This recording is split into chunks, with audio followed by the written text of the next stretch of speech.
So, Donald Trump's recent foreign policy meetings have really sent commentators into a tailspin. I mean, accusations are flying from literally every direction. The question is, was he just caving to pressure? Or is there actually a deliberate strategy at play here that almost everyone is missing? We're about to dive into one analysis that claims there is a hidden grand strategy, and it might just change how you see everything.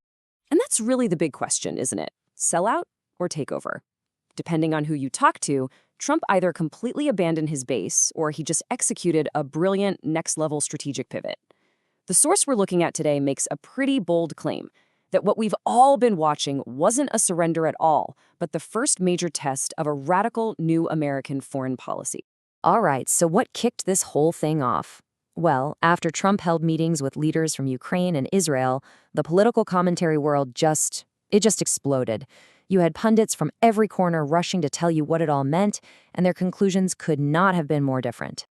And this is where all the noise gets kind of deafening. The neocons were screaming that he sold out to Putin. At the same time, the anti-war crowd was convinced he caved to Zelensky and the whole war machine. And then some of his own supporters were accusing him of surrendering to Israel. I mean, think about it. 3 meetings, 3 completely contradictory betrayals. How can all of those possibly be true at the same time? But here's a thought. What if all of these takes are completely missing the point? There's one analysis making a bold claim that all the critics are getting it wrong because they're so focused on the individual chess moves, they're completely missing the bigger game being played across the entire board. And this brings us right to the heart of this analysis, what it calls the grand strategy theory.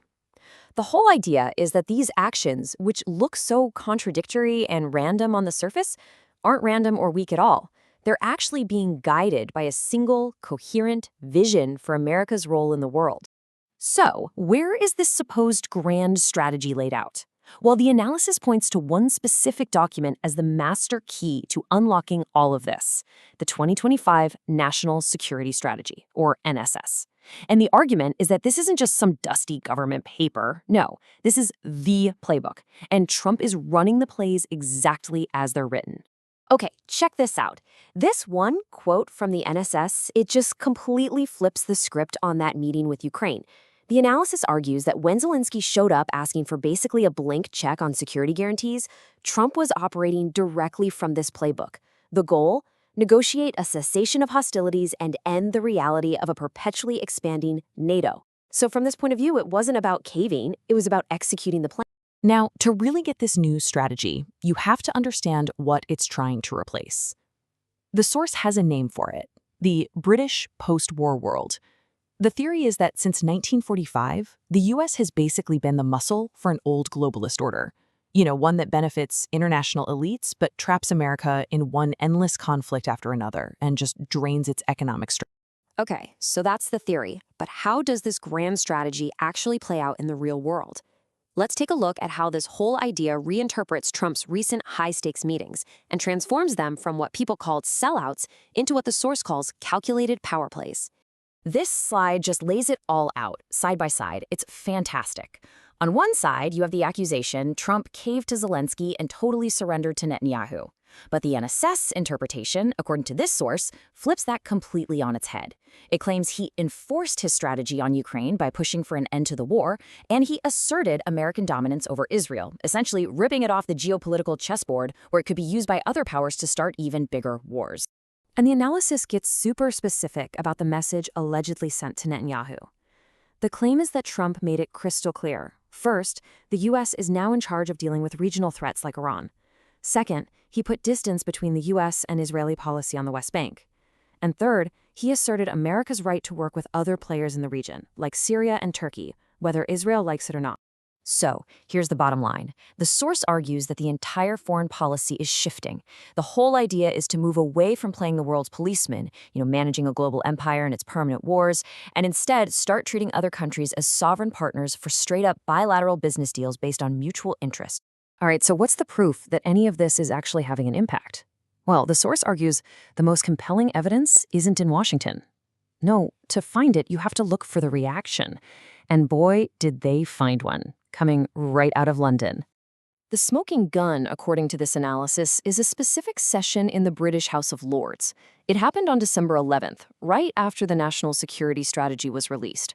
And what was said there is being presented as this shocking moment where the old guard, well, they basically showed their hand. Now, get this. This is a quote from a Lord Lancaster.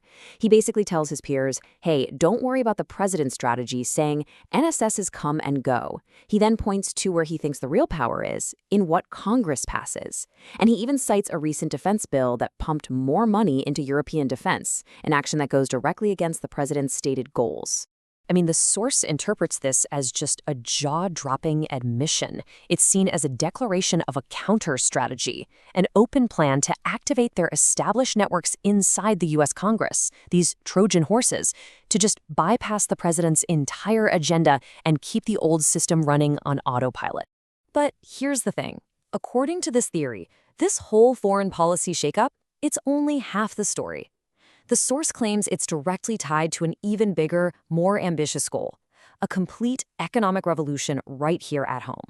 And to really frame this economic piece, the source brings up this incredible quote that's attributed to Franklin Roosevelt talking to Winston Churchill. FDR supposedly warned against a system that takes more out of a country than it puts back in. The analysis argues that's exactly what happened to the U.S. economy after the Second World War. And just look at these numbers. They're pretty staggering.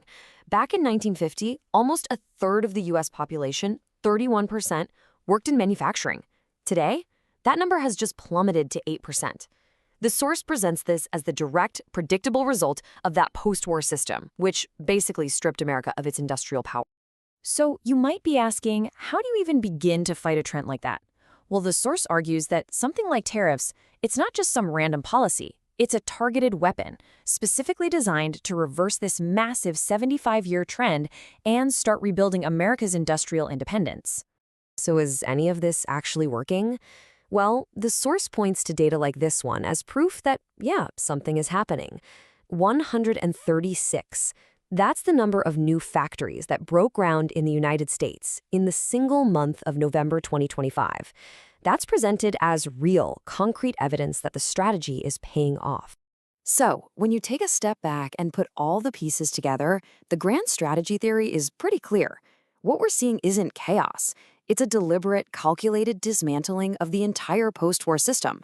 It's a revolution on two fronts aimed at restoring American sovereignty on the world stage and American industry right here at home.